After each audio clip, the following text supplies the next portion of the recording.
Amigas. I have Zach back. He is a fan favorite. Hello, everyone. We are shooting this or filming this, recording this right after our trip from Mexico because your girl forgot to schedule ahead of time, but it's fine. We're doing this like super last minute, but it'll be fun to like talk about like all the things we did and just to debrief a little bit. Yeah, debrief all the craziness, all the fun times. Do you want to give a little intro about yourself in case there are new listeners here who don't know who you are? Yeah, I'm Zach, and I'd like to say this, I am Mama Folk in so many ways. Any solid photo you've ever seen of her, it's me. It's a lot of her vision. It takes a lot of arguing to get that photo, though. I'm going to be so honest. Let's just say it's artistic differences. Yeah. Go ahead. I am a teacher in Santa Ana and absolutely love it. Proud father of our kids and just really love getting to do these types of things with you. It's very out of my norm. I know. And it's a lot of fun. It's fun. Yeah, You I like love to watching. chat. Yeah, we love to talk. He loves talking. I do. A little too much. I know, like, inside you're like, ooh, I get to, like... I'm like that old lady at Walmart who gives you her life story. Yes, no, literally. Oh, well, thanks for joining. What grade do you teach? I teach 5th grade. Yeah. It's a very influential year before they're off to middle school. Yeah. And I'm just so real with them. Like sometimes maybe too real where I just have to pull them to the side and be like, next year is going to be rough for you. Yeah. If we don't fix A, B, C all the way through Z. He teaches in a really rough neighborhood.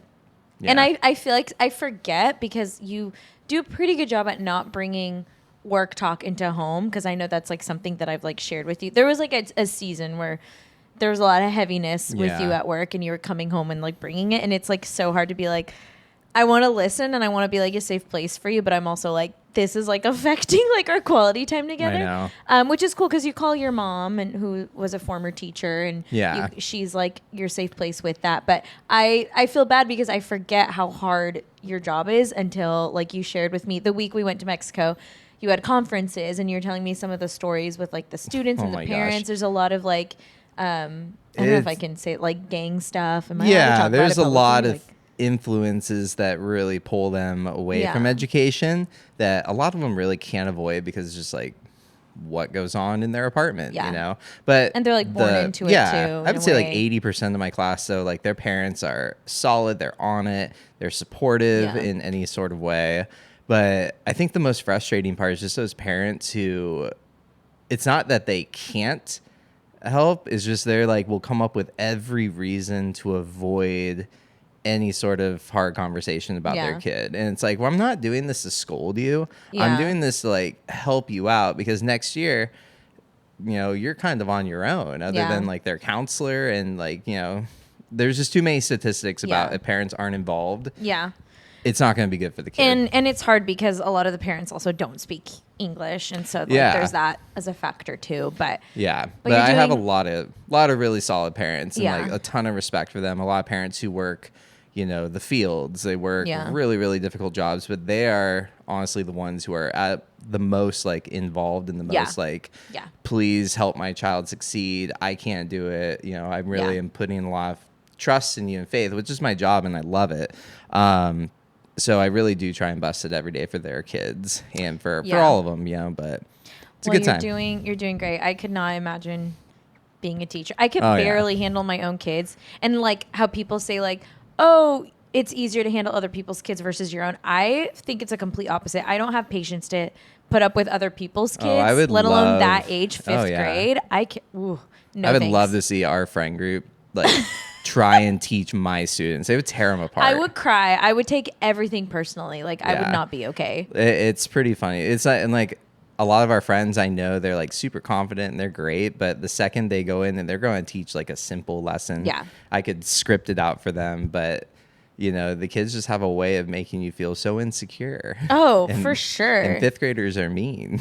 I had the little girl at our gym today. She complimented. Well, she asked me first, like, what are those things in your teeth? And I was like, oh my gosh, she's going to insult me. Like, I was like, they're gems. Like, aren't they cool? Like, trying to get her approval. Oh my and she gosh. just like stared at me. She's like, yeah, they're pretty cool. And I was like, yes. Like inside, I was like, she thinks I'm cool. But I could not handle being a teacher and being around like, and especially with that, like, I don't know, group of kids. It's just with what they're going through at home. It's just like a lot heavier than like already dealing with the normal things that you deal with as a child, like let alone having these other issues. So anyways, you're doing a great job, and you should talk about it more with me because now I can handle it. Back then I don't know what I was going through, but I was like, yeah, and so I like, there's areas where I know that you just, that's why I call my mom if I want to talk about curriculum or, you know, the politics of school or like going into administrative work. I just know that that's not your realm, and that's okay. That's rude. But when I'm dealing with like the drama in my classroom or, you know, the family stuff and the cultural things I don't fully know, like, that's true. That's where I can go to. You guys should hire me as a translator sometime. We need translators. We need counselors. If anyone's listening, you are a counselor and you are looking for work.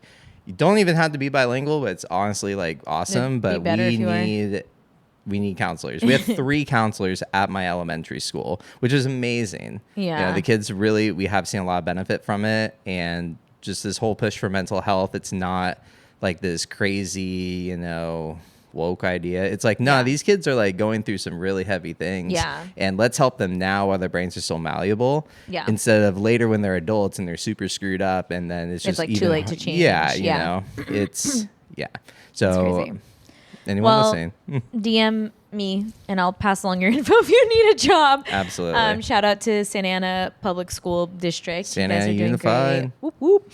I thought it would be fun to kind of recap a little bit of our Mexico trip. Maybe I would love to hear, because I feel like we have 2 different types of experiences. Not that one is better than the other, but like for me, anytime I go to a Latin American country and I see my family, so whether that's Mexico, Peru, I haven't been to Brazil in a long time, and I'd be curious to see how I do and how I feel if and when we do go back to Brazil. But specifically with Mexico, I have a lot of family out there. My dad is a Chilango. He's from the city. He has a very large family. I think one of my uncles alone, which is the uncle that we're very close to, has like, I think 9 kids. and it's fun because everyone is like older now. And every time I go back and see them, I trip out. I'm like, this is my family. Like I grew up with you. Like, and now I get to invite my kids into that and give them that childhood. So anyways, I feel like my experience, like I was just internally like very, very like emotional in a good way. I was just like, wow, this is like so healing for me. Not that anything ever happened with this side of the family where like I would need that healing, but it's just like so far away. Yeah, I think it's like kind of making up for lost time. It is very, very hard like not being able to live close to them, and I got to see my grandparents, and I'm always like thinking about like, oh my gosh, what's gonna happen to them, like, you know, like it's such a morbid thought, but I'm always like, especially with you, because you didn't get to like have that closure with your grandparents before they passed. Yeah. So I feel like for me now, I'm like, oh my gosh, like, okay, this could really be the last time that I see them. God forbid anything happens. But that was kind of like my perspective and experience on that trip. I was just like so emotional. I was emo. But what was yours? Like, I know you love Mexico City. Like, tell us what you love about the trip and just going out there. I just absolutely love that city. It's so fun in so many different ways. I'm a huge city person. We don't live in a big city, but if I could live out like Dan Humphrey's life, I wish I could have. Shout out Gossip Girl. Yeah, just take the train to school. Yeah. Go to that little pizza shop that's in between like a hairdresser and a tattoo parlor, and then see an alley fight, and then go to a Yankee. That would be incredible for me. And so I get a little bit of that there, except everything's in another language. And for food me, is better. like, food isn't. Oh my gosh, it's like, it's not even fair how good the food is and the quality. And then everyone there, even though it's the biggest city in North America, everyone's so chill. Yeah. Like there was not a rude person in the streets. Like when you're walking, it's just like, hundreds of people back and forth. There are cars. There really is no traffic law that I was seeing there. Yeah. There are like suggestions. Like there's a stop sign, but it is if you want to. And Valerie described it perfectly. it's a big game of chicken. Yeah. Who's gonna go? Who's gonna take it? And I really appreciate that. I was a little they're all nervous. so safe. Like I don't get how there are no car accidents. I'm sure there's some here and organized there. chaos. It is. It's organized chaos, but I just absolutely love it. There's so much to do. The culture's beautiful. There's always music. There's always coffee, and we really love going to Europe too. And one of the biggest things that we take away from there is just how lively people are at night, and not in the like, oh, let's go club and get like ridiculous. But you see like people sitting at a cafe drinking a cappuccino at 11 p.m. And you see kids running around playing in a fountain. I just think it's a really, really cool way to live. It's like a fast-paced lifestyle because it's the city, but like a slower perspective almost. Yeah. Where like I notice that like kids, I notice this every time we travel. Like kids aren't on iPads, they're not on phones, they're just being kids, and I think that's another reason why I was extra emo, because like I feel like we do a pretty good job with that with our kids, but like it was like I feel like out there which is so funny because it's like Mexico's dangerous and I feel so safe out there. Like literally like the kids were running a few feet ahead of us, and like I don't feel like for 1 second I was like, oh my gosh, like where are they? Like even though I know things happen literally everywhere, but like I just felt so safe out there. And I know for the most part, like the culture, people mean well out there. Like on the airplane, people were being so sweet to the kids. Not that they were doing anything crazy, but the girl next to me and Hendrix was like pulled out like lollipops and like gave them to him and Hendrix. I'm like, you just don't find that kind of like warmth in any other culture, to be honest, in my opinion. And even my grandma was telling me this when we were at her house. I know you didn't understand what she was saying, but she was saying like, the culture here is just so warm. Like she's proud to live there. She's proud to be from there. She has no desire and has never had a desire to live anywhere else. But anyways, I'm glad that you like see that, because I'm like so protective over it. I'm like, it's the best. This is my third time going there. If I didn't like it, I wouldn't have gone back after the. And there's so many different beautiful parts too. Like we keep going to the city because that's where my family lives, but there's so like the parts that are like in the rancho and like the beach, like everywhere is just absolutely beautiful. But yeah. No, it was really cool, and I love being able to be around your family. And even though there's a language barrier, which I am working on, I promise you and your family and everyone, this is the year that I really take another step forward in Spanish. Valerie describes it as, Zach, the only Spanish you know is how to order food and barter, like at a market. I'm like, honestly, though, that's because that's what I need to do. No, but you need to talk to my family. I do. I need to talk to your family more. You can't barter with my family. I can't, no. I'm sure they'd like to, though. It'd be fun. But yeah, no, that is my big push for 2023. And, you know, fortunately, living where we live and working in Santa Ana, there are like conversational Spanish classes I can go take. Yeah. And this year is much more mellow than last year. And I'll have more time. Okay. You're speaking it. It's being recorded and dated. You guys heard it here first, all right?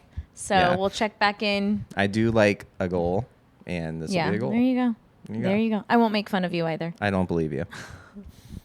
I do. It's just because I've like explained things to you and you're like, wait, what does that mean? I'm like, bro, just freaking remember, write it down or something. But it's okay. I know. You're doing great. I think I'm going to take your perspective into my classroom and be like, what do you mean you don't get it the first time I said it? Come on. Like, no. That's all I'm hearing from you. It's just funny though, because like I love it when Hendrix speaks to me in Spanish and you're like, wait, what are you guys saying? And I'm he's like, adorable. Like I love that he language. roasts me too. It's pretty funny. Know. And his like enunciation of words, it's incredible. I know. It's so cute when you speak Sam. Like, so, and I think like it's really cool for kids to see that, to feel confident in that. Like, I think he feels really confident about himself when he like knows like my dad can't speak another language, but like I can, you know, it's like, it's a flex in your mind, especially as a 6-year-old. And as it should be. Yeah. So, well, I'm glad you had fun. Can't wait to go back. When are we going back? I'm game to go, honestly, whenever. We've thought about moving there. I've looked into jobs there, and there's just a lot of possibilities and opportunities there. But, you know, this trip was definitely different. And, you know, we keep saying trip because it's not a vacation with kids. It's not a vacation with kids. Even though we were seeing family, it's not. It's different. You had to go into it with that mindset, and it was we were wiped. Like having... I think we slept for 12 hours when we got home. Yeah. Yesterday morning, we or was that 2 morning? No, it was yesterday morning when we woke up because we got back 2 nights ago. We all woke up at like 9 a.m., which is 11 a.m. Mexico time. So we were just tired. We flew out of Tijuana and drove back from Tijuana, which wasn't a bad drive at all. But it's like an hour long. and a half. Versus like living 45 minutes from LA. But then you're in like 2 hours of border stuff. And if you've ever traveled with kids and gone through LAX, like immigration, it's just pure. It's a night, especially Thanksgiving break. Like that's the worst time to fly. That. So we were tired and like having older kids, like I always thought in my mind, like, oh, as they age, it's going to get easier. And in some ways it is, but I am like so tired all the time. They just both talk a lot. They're way too, you have more patience than I do. I'm just like, oh my God, just like, I've never said this to him, but in my mind, I'm like, please shut up for like a second. Like, I'm just like overstimulated. I already told you one time. Like, how come you don't know? Like, but, and honestly, they're I'm not just saying this because we're their parents, but they're very intelligent and they demand and need like real answers. We can't just like brush them off. And so I'm always like, I feel like I second guess a lot of like what I'm saying. I'm like, is this the right way I should be explaining this? Like, how is this going to like affect you as you get old? I don't know. It's just a lot. They're doing great. I'm just in my head a lot, but I'm tired. I'm so tired like from kids.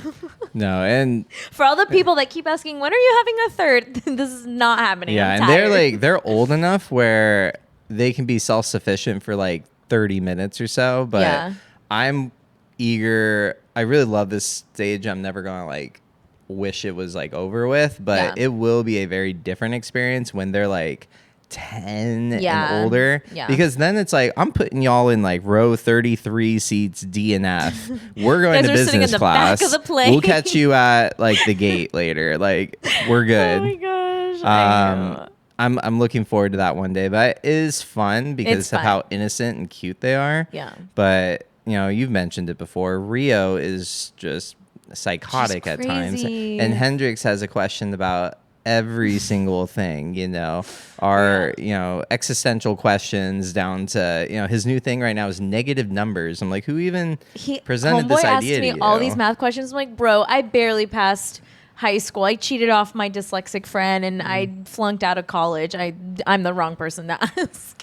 And he's a marvel for sure. I love that great. Kid. They're honestly perfect. And I know it's like hard to do those trips with kids, but I think it is so important to like expose them to a different lifestyle, a different culture, and bonus points like if your family is a part of that other culture, just like because in his mind, like he's now understanding like, oh, it is important for me to learn Spanish because I have family that doesn't speak English, so I need to learn. And like now that I'm an adult, I see the benefits from that. And I know that you see the benefits from like growing up in Japan too. And so I just like want to implement them. And that's like that was the only thought keeping me sane during like the hard parts of the trip where I'm like, oh my God, like, and also granted, like Rio's 3, I knew she was going to poop out. Like we walked like 10 miles one day, didn't have a stroller. So I was like, she's going to have meltdowns and she's cute. 3 and they're kids and it's fine. Like everything's fine. But like this trip started off like, as some of you might know, we get a call. We're in like the Central Park there. Oh my gosh. We get a call from our friend who's watching our first day. Do you know this story? Like 7 hours into it. Okay. And we get a call from a friend. We're like an hour into this park experience. We've taken a little train together. The kids are still adjusting. They're climbing on a log, and we're like, let's go lay in this peaceful little grass valley. It was like very like Twilight-esque. So tranquil. Like the lights, like the sunlight peeking through the trees, and there was a giant log. And we're like, let's just I felt more like it was second. like District 12 when Katniss would go out with Gale hunting. It was anyways. We'll get to that. But anyway, so we get a call from a friend, and she's sobbing. She's like, Frida got out, and Frida's our little dog that we rescued, and just kind of a hot mess in general too. Also, side note though, which was why this experience was like a lot, I don't know, more emotional, was because we found Frida. Well, our friend found Frida in the street. She wasn't chipped, didn't have a tag. We put up posters, wrote in Facebook groups. No one claimed her, but she definitely ran away from a house got out, I should say, because she was house trained like the first night that she was with us. And we're like, okay, she's definitely great with the kids. Great with the kids. Like she's definitely like she has experience living in a house. So that's why knowing that she got out, I was like, oh my gosh, like we haven't shipped her. She didn't have her collar on, her tags. Yeah. I was like, And someone while else you're is going to steal her. yeah, she's ideal to take. Yeah, she's so sweet. Adorable. But Yeah. like, so you're on the phone crying. I'm I piece sobbing. together what's happening. The kids are playing. I'm like, Daddy, watch this. Oh, my real push. And it's just like, like keeping it together. And so, we basically just be like, this is in our friend's hands and everyone at home. Yeah. We think she's going to get found because our friend lives in kind of like an area with a lot of homes and not a lot of places for this dog to hide. I'm like, she has to be like 5, and it 6 was houses raining around. that day. That raining. makes it so much more dramatic. Yeah. Like, but no, this stupid little dog ends up almost a mile and a half away from the house. And she was on Facebook groups, next door, and it's funny because everywhere. our friends were posting, like literally all of Costa Mesa was looking for this dumb dog that I love so much. But our friends were like posting her pictures in other Facebook groups, and people were texting me. They're like, "Wait, is this Frida? Like this person like posted about her?" And I'm like, "Yes, It was nuts. She ran away." I just like the idea of our friends like just like yelling Frida like in the pouring rain in Costa Mesa. It's just like it's funny now because she's found. But I'm like, this dumb dog has like everyone looking for her. So within the stretch of probably 6 hours, she goes from missing to all over the internet to found by 2 random girls, like I said, like girls. a mile and a half away. Yeah. And then some lady on Nextdoor, I wrote because I saw her post about it, like she found her, blah, blah, blah. And so she was able to connect our friend to the girls, and then she was able to get Frida because we're like, this dog got ate by coyotes. That was my she biggest got hit fear, by honestly. a car. Yeah. She's honestly small enough a hawk could have grabbed her. Yeah. And she would deserve it at that point. No, she's my little baby. And the kids love her. Like, this would have been a tragedy. But it's just, like, funny because it was our first day there and it was so dramatic. And my friend who was watching her felt so bad. And she was sobbing on the phone. And then I was crying, but also, like, I didn't want her to feel bad because I know that, like, accidents happen. It wasn't her fault. It's just it's all literally Frida. Frida's fault. It is Frida's fault. Oh, my gosh. She had a perfectly nice house to stay at. She knows the girl she's staying with. Nope.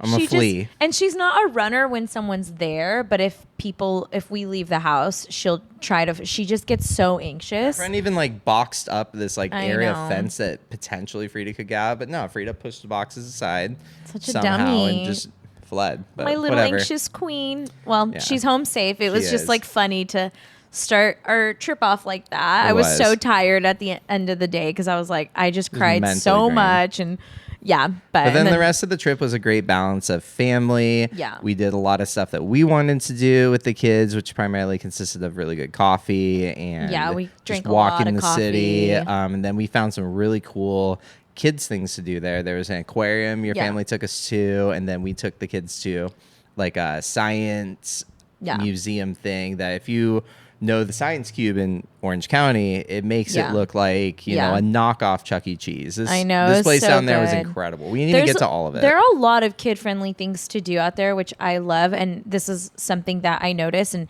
I met with a friend who is from LA who lives in Mexico City now with her husband and their baby. But something her and I noticed was how society out there integrates motherhood and like welcomes children. Like I feel like often out here it's like very like segregated. It's like, oh, you can only go to these things that are like what's it called? Like what's the word? That are adults only. Child approved. Not child approved, but like more like kid friendly, I should say. Sorry. Yeah. Like what am I saying?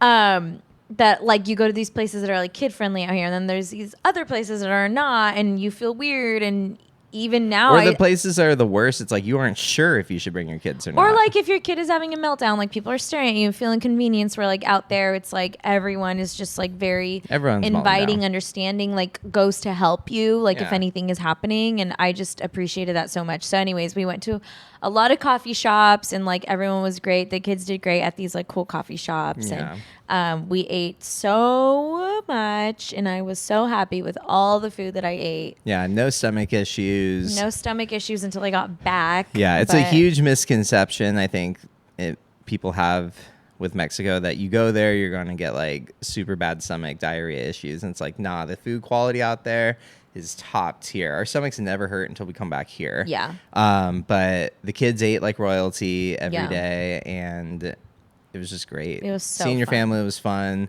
I know, they're so knowing great. them for so long now has been really cool too, and They're just so cute. love going down there. So Love it. overall, it was a really good trip, and 10 I out of 10. highly recommend if you're looking for a fun thing to go do. Go there. There's so much to do. There's historical things. There's modern things. Yeah. There's so much good music. Well, we've been going every year, Yeah. and we're still discovering like new places and new things to do. So Yeah. it's really fun. But It's a great time. Well, I love that recap. A funny thing about our Mexico trip is the Netflix in Mexico had the Hunger Games, all 4 movies on it, and because the new one this is not sponsored, but they should sponsor me with how much I've been talking about the Hunger Games for the past 48 hours. Yeah. But we were like, because the kids were so tired and like went to bed at like 6 o'clock. It was like, we had very early nights.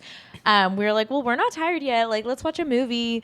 And we watched all the Hunger Games movies, and I forgot how great Unintentionally, they too. were. Yeah. They're so good.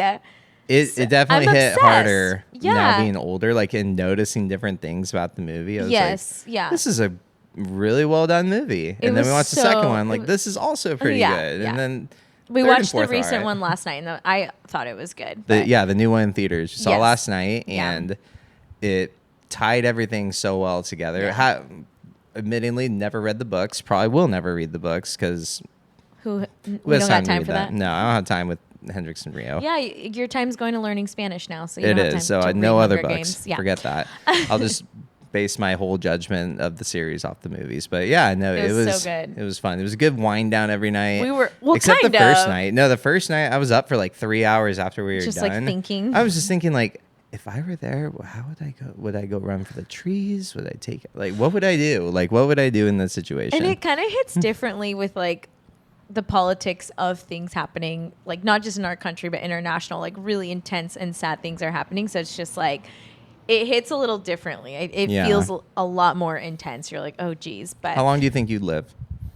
I told you, I think I would be a Lucy Gray. I think I would freeze. I would somehow like weasel Don't my way spoil it. out of. Yeah. Okay. Well, Well, if you read the book, then I you think know. I would seduce my mentor, and that's how I would get saved. Eek. Honestly, that's how I would survive. That is my survival. That's my fight or flight. But I have 0 actual skills. I wouldn't be able to hunt. I can't shoot a bow. You're pretty good with a gun. I've seen you shoot. That was one time, and that was like 10 years ago, It's and miraculous. I got lucky. But Incredible shot. I would not survive. I'm too soft for that kind of life. So, Yeah. you know, How would I do? I think you would accidentally like trip, and that's how you would Honestly. go. But you Because know, I'm pretty like creative with problem solving and making something on the fly. you're a MacGyver, but Yeah. you're not the most like. Not the most graceful all the time. That's okay. Anyways, that was a tangent. I just had to share that with the world because it's like this is all my TikTok is talking about too. My For You page is just full of fan edits and theories, and I like can't get away from the Hunger Games. So this Theories. episode is actually about the Hunger Games. I'm just kidding. We are going to answer some questions, just a few, because we could both chat all day long, and we don't have the time for that right now. So I'm just going to pick a few questions from our question box on Instagram. Someone asked if we would ever move to Mexico. Oh, 100%. We tried in the spring. Yeah, he last got year a I job had a job offer. offer. Yep. But it was a great job offer for a brand new teacher who didn't have a family to like help provide for. Yeah. And I let the school know that, and they were super cool about it. Just couldn't make it work. But there's a lot of potential to make that move at some point. I could always look into other things. You Yeah. have a lot of flexibility with your work, and you can do a lot of things. And Yeah. just meeting some people that we met down there who are from here, who've made it work, makes it more of a realistic thing. So I'm just very open-minded about it. We're open-minded. We're open to the idea if it makes sense. Back in the spring when you got that job offer, like we were excited, but there was still some slight hesitation. Like it didn't feel like there are a lot of right loose ends time. here. But if for some reason we wouldn't be able to move there full time, we still want to prioritize traveling there as a family. Would love to like. Well, I mean, you grew up in Japan, so you have like a very hands-on experience of like what it is to grow up in a different culture, like day to day. Where like for me, I grew up like going to these places mostly to see family, and so that my parents could go and be back in their culture for a little bit, and we would spend months at a time. So I had more of like a dual like. I'm growing up here, but like you were in it. So anyways, with that to say, I feel like we're both very passionate about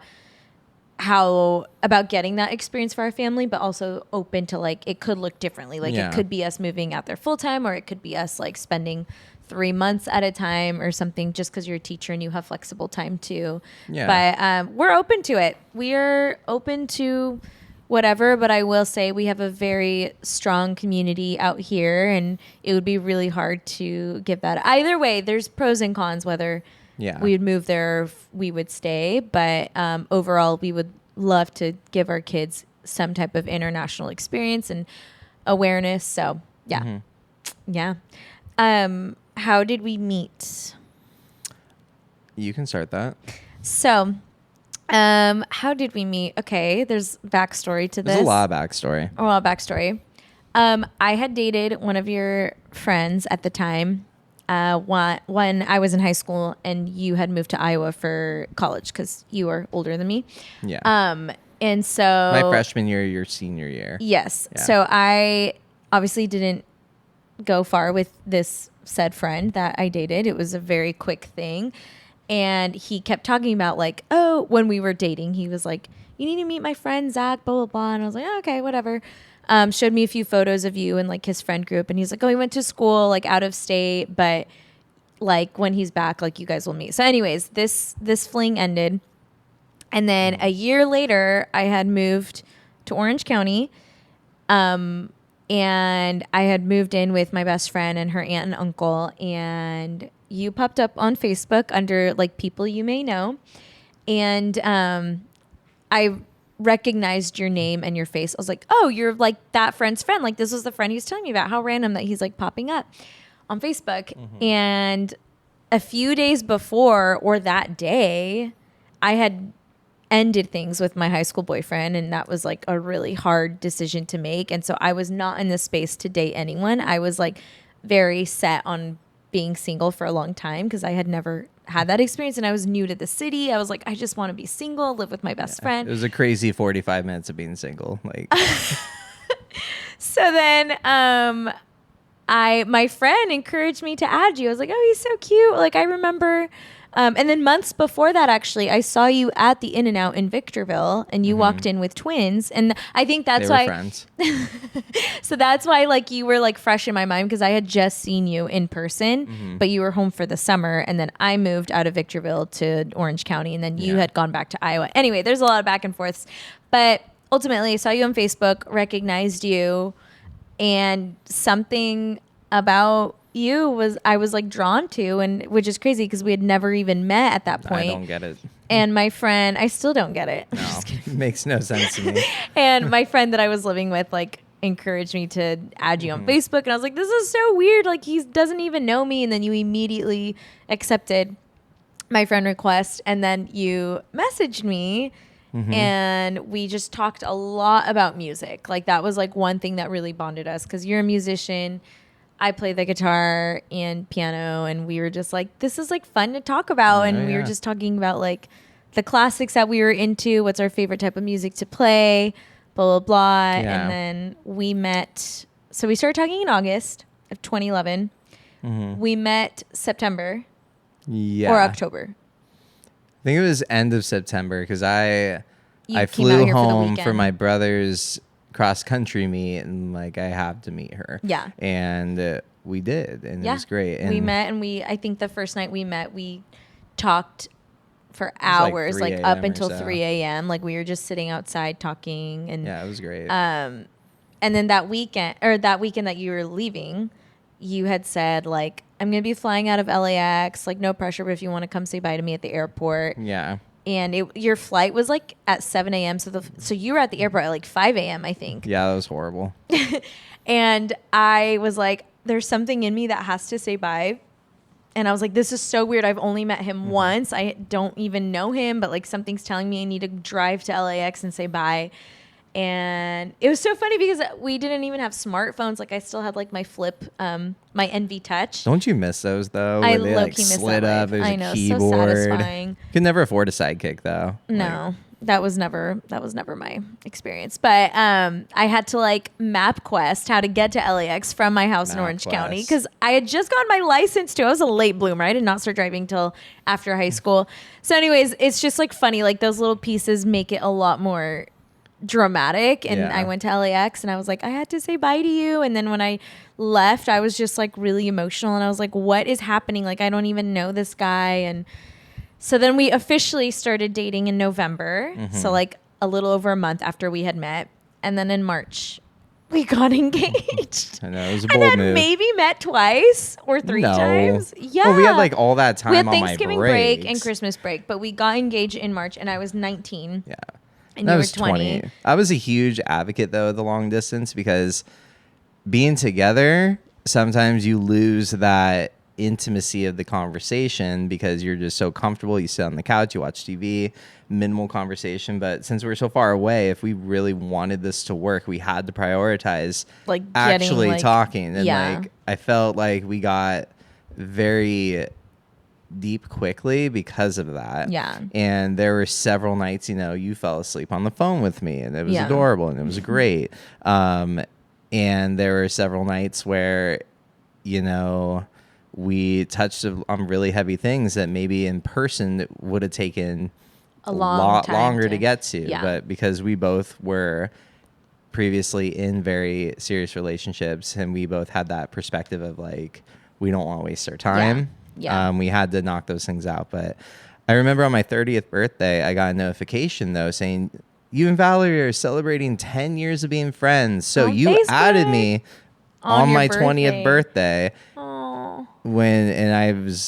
I remember that birthday. I had worked at this crappy little restaurant and gotten back to my apartment with my buddy I was living with. And I opened up my laptop to probably start work on like a school project or something and have friend requests. And I like clicked it. I'm like, oh my God. Yeah. Oh, heck yeah, I'm adding you.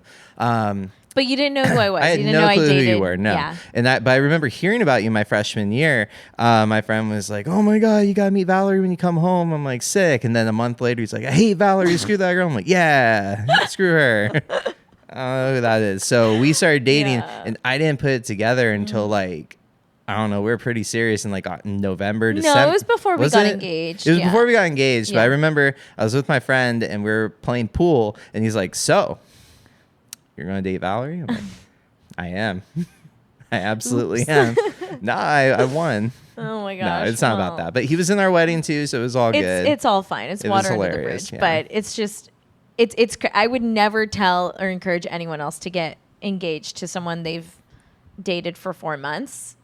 That was very crazy of us. That was ballsy of us. Like, truly. I asked my dad, I'm like, Dad, is it weird to feel this way? And he's like, oh no, I knew I was going to marry your mom after like 2 dates. So you want to get engaged, do it. Our families were very supportive from the beginning. Which, we're not bad people. Which I think like that helped me because I would have like maybe scared myself out of it or like have self-sabotaged. I was like that with relationships before. So I think having everyone else's peace and like encouragement, I was like, okay, like this is the right thing to do. But I would not recommend that to anyone else to get married. We ended up getting married when I was 20 and you were 21. Yeah, so we got engaged quickly, but then we were engaged for like a year and a half. Yeah. Almost. Yeah, and then got married and here we are 10 years later. Yeah. Yeah. Taking trips to Mexico. Yeah.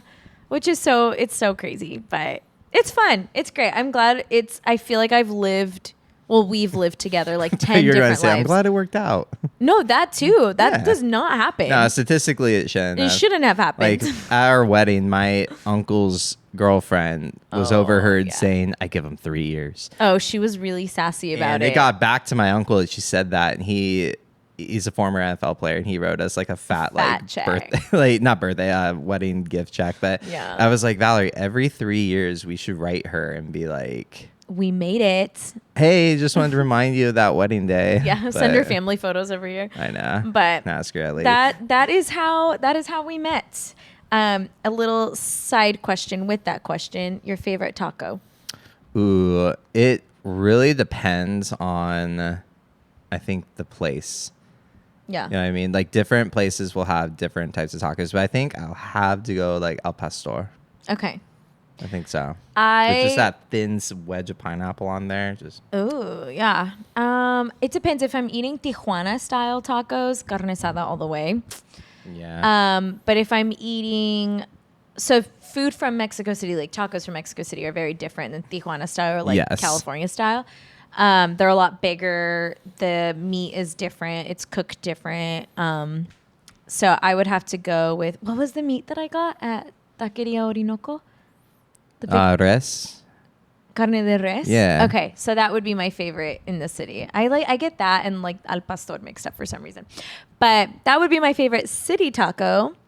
But overall, it's not a taco. But my favorite Mexican food are pambazos, and if you guys haven't had them, I'm so sorry for you. They are the best. And they're impossible to find. They're impossible to find out here, but in Mexico they had them on every corner, and I was throwing them back. I was like, give it to me, like so freaking good. So I was really worried.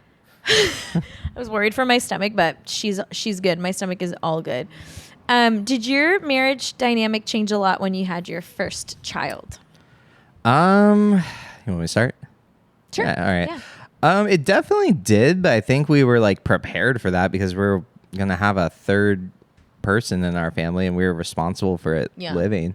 But it was a lot of like sacrificing to yourself and everything. And you know, I loved all the advice and things that a lot of people gave us, but at the same time, you know, a lot of those like, oh, you'll never sleep again, like that kind of stuff is just like, I knew that wasn't true because I knew we were going to have a good dynamic about how we did the sleep, how we made sure that we were still like having time together, how we were able to take care of ourselves in every way we needed to. And then I start work again and all that stuff. So just kind of knowing like my responsibility as a dad was to make sure that I was taking care of you so that you could take care of Hendrix in ways that I couldn't. And I think some of the best advice I got was from a friend. He told me, I'm going to be straight up. The baby will not care about you for the first 6 to 8 months. Like you do nothing for it. You don't have milk. You don't smell like mom. Yeah. And it just, don't be offended by that. Just love your baby. Take him out for walks, hold him when you can, play, interact, let him hear your voice, and don't be mad when he starts screaming at you and only wants to be at mom. Yeah. Because I know there's like some dad friends who over the years have said like, oh, I just feel like my kids don't like me. And I've never had that thought because of that advice. It really stuck to me. That's cool. And it was probably the best thing I've ever heard. Yeah. But I think when we had our first kid, we became very aware of we need to support each other as individuals too, and make sure that we're not just getting date nights, which are super important to our marriage, that your friendship nights are important. Yeah. My friendship nights are important. Yeah. And that you going out to the beach by yourself for an hour or two is something that you need to refresh and recharge so that you can be your best self for the kids and for me. Yeah. And for me doing like the same. I think that helps. Doing that early on helps a lot with like mom guilt that you might face as your kids get older, which like I still battle with mom guilt sometimes, but I think it is a lot easier. And I think given our circumstances back then, I was a wedding photographer at the time and you were teaching, and I was forced to get out of the house and back into work very quickly because I was already contracted and stuff. So like when Hendrix was 4 months old, I went to Mexico for a wedding, you know. That was wild. That was so crazy. And I would like that. I felt so much guilt. I'm like, I'm literally drinking pina coladas on the beach right now. And this is work while like my son is teething like back home. And it was crazy. He got 2 teeth. He got 2 teeth over those 4 days. At 4 months. And I was by myself. My mom came down.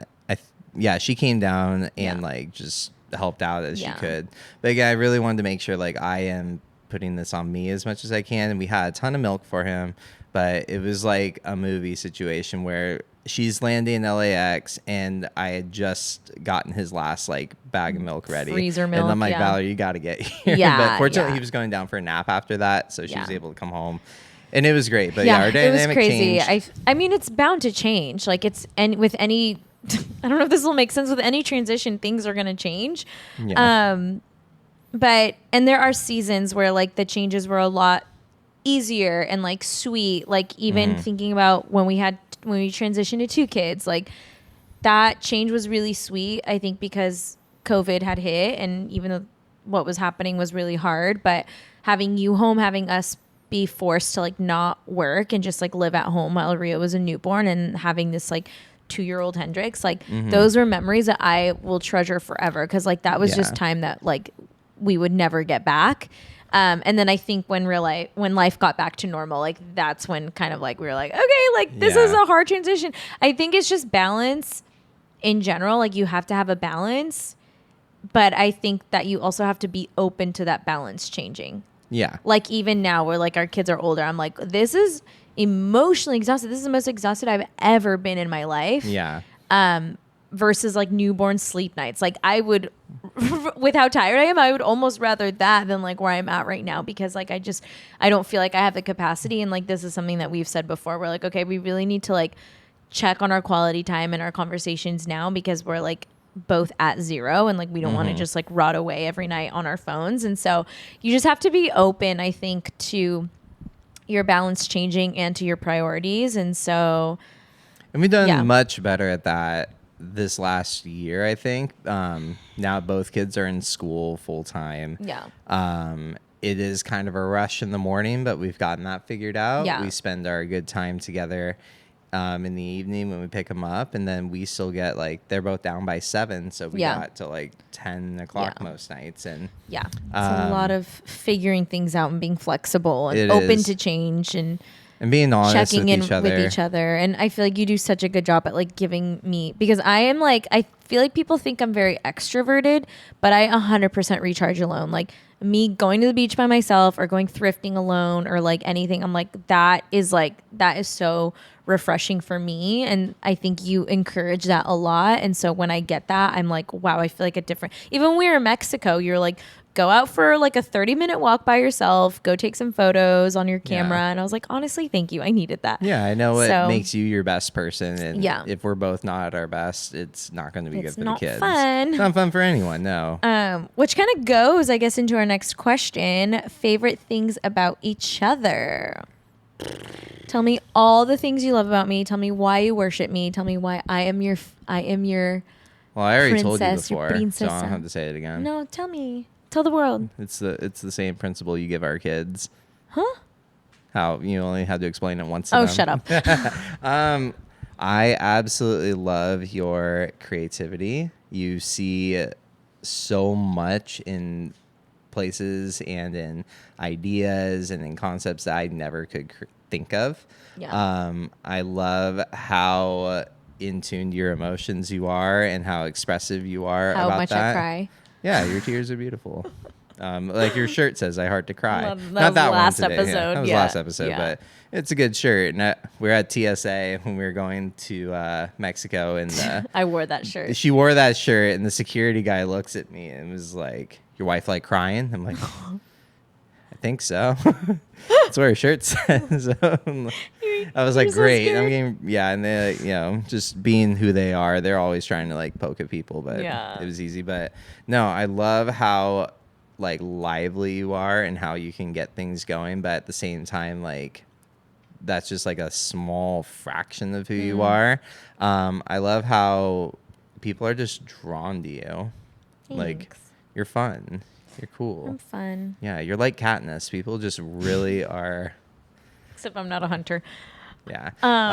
Yeah. And I love that you're willing to just try new things. And I know that sometimes you're afraid of failure because you're 3, but you at the same time will give it a go. Like when you ate crickets.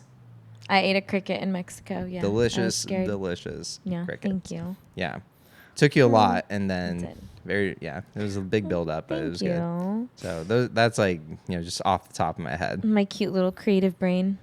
It's pretty adorable. Brainstorming things in the middle of the night. I have a journal or like a notes on my phone, and when I get hit with an idea in the middle of the night, I'll just like bring it out and start. If you ever had a hamster when you're growing up and it's like 3 a.m. and you wake up and it's running on the wheel frantically and then going and eating like a mouthful of grains, that's Valerie with ideas. That is 100% true. Yeah. I was like, we should do this, we should do that.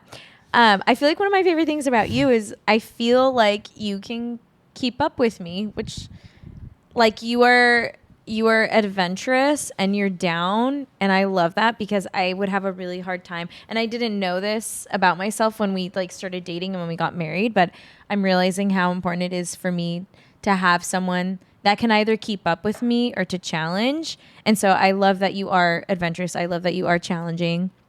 If anyone cares about the Enneagram, you're an Enneagram 8. And it's funny because I'm a 3, and most people are like, whoa, those are very 2 intense types. Yeah. But I feel like it's just been a lot of fun. Like I look back at like our 10 years of marriage, I'm like, we've done a lot of things and we're still doing a lot. And it's so beautiful. And it's exciting to like share that with someone. I love how loyal and protective you are, even though it will drive me crazy sometimes because I hate being told what to do. And Zach will be like, don't do that. Like, which is funny because Rio is very much like me and like you're doing that with her. But I do appreciate how I'm trying to keep her from killing herself. Rio, don't lean over the balcony. And just like, stares at me. But I do love how protective you are. Like I know your intentions are always like out of love, and you're very loyal. Like you're a very loyal friend to people and a loyal partner, and you're reliable and consistent, and like you show up to things. And I think for me, I didn't have that growing up, like with my parents, like the consistency and the showing up. And I know that like you do that for me, and like you will do that for our kids. Like, oh, Hendrix has a baseball game, like we have to go. And I'm like, wait, I love that because I was robbed of that when I was younger. So yeah, I appreciate that. But Give me 2 more things. Well, no, we got to wrap this I know, up, I'm kidding. sir. Okay. Whoa. Well, I guess we kind of answered this one. How to keep your partnership alive after children. Go on dates. Go out by yourselves. F them kids.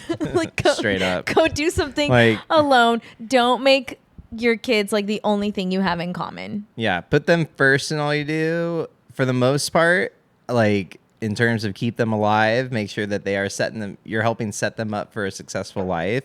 But if your marriage or your relationship with your partner is not in a good place, and it's obviously not going to be perfect all the time, but your kids feel that. Yeah. And there's definitely been times where Hendrix has been like, I'm not happy because I feel like you guys aren't happy. Yeah, like our energy affects them. Yeah. So we're like, it's like taking care of yourself as a person. Like it's like I really have to like prioritize how I'm taking care of myself. And I'm not saying like go and ball out, go to the spa every day, go and do these lavish things, but like really check into yourself, like be reflective and aware. And I think, and we're not perfect. Like we've had seasons even recently where we're like, wow, we're not doing a good job at like keeping our relationship alive or like feeding into it just with like life's busyness and kids and work, and we're tired and all these things. But I think the biggest thing is go on dates, go on trips by yourself. Whenever I hear that a couple's like, oh yeah, we're going out for the weekend by ourselves, I'm like, good for you. You need that so much. Refreshing. It's so refreshing. Another perk of being a teacher is the spring break. I've never not had a spring break since I've been in school. Yeah. And the great thing is Hendrix's spring break is not on my spring break. So my mom, God bless her, retired teacher, comes down and will take the kids to school and hang out, and we go on a trip, or we try and do something together that week. So fun. And I have zero guilt about it because we give them 287% all the time. And I know that our marriage needs that time where we are doing things that we love, or we will go to a concert somewhere, or we like do things that like make us feel young. Like we'll hire a babysitter sometimes, or like ask his mom to come and babysit. and we'll go to the beach at sunset and like Yeah. bring our dinner and go swimming. Like little things like that, and like going to concerts, going on, like it doesn't always have to be these big trips. Yeah. But like doing little things that make you feel youthful. And I think another thing too, aside from that, is having community, having friends who are in the same season as you and are also like wanting to share that. Like our favorite things to do is to hang out with our friends who have kids and to just Without the kids. without the kids and just like it's just so youthful. Like we need that so badly. Like my biggest fear getting older is like being this like homebody that just shuts herself off from the world and like doesn't talk to anyone, doesn't do anything. But with what I said about my favorite qualities about you, like you're too adventurous to do that. And so it's like really fun to like I know that there's going to be accountability. Like I know you're going to be like, no, let's go on a date. Like, let's go do this. And it's really fun. So I think it's just that, taking care of yourself, checking in with your partner, and understanding too, like there are seasons where you're not going to be able to do that, and having grace on each other. Yeah, and being able to like acknowledge that, like hey, and we were very good about that recently, like you mentioned earlier.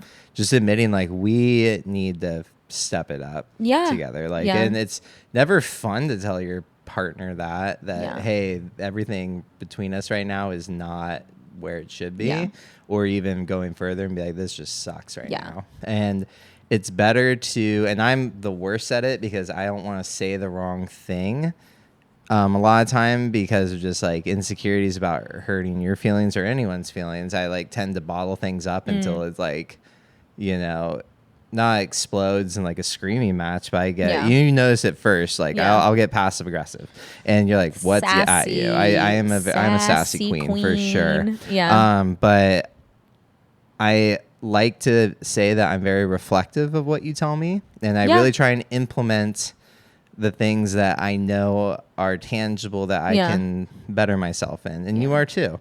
And I think my most recent thing is really trying to be a better communicator, which is something that I've really had to learn on my own. And my dad's phenomenal, but he's the first to admit, like, I keep things to myself. Yeah. And so that was kind of my, you know, impression of how things need to be growing up is, you know, keep it to yourself. Don't talk about it. Don't talk about it.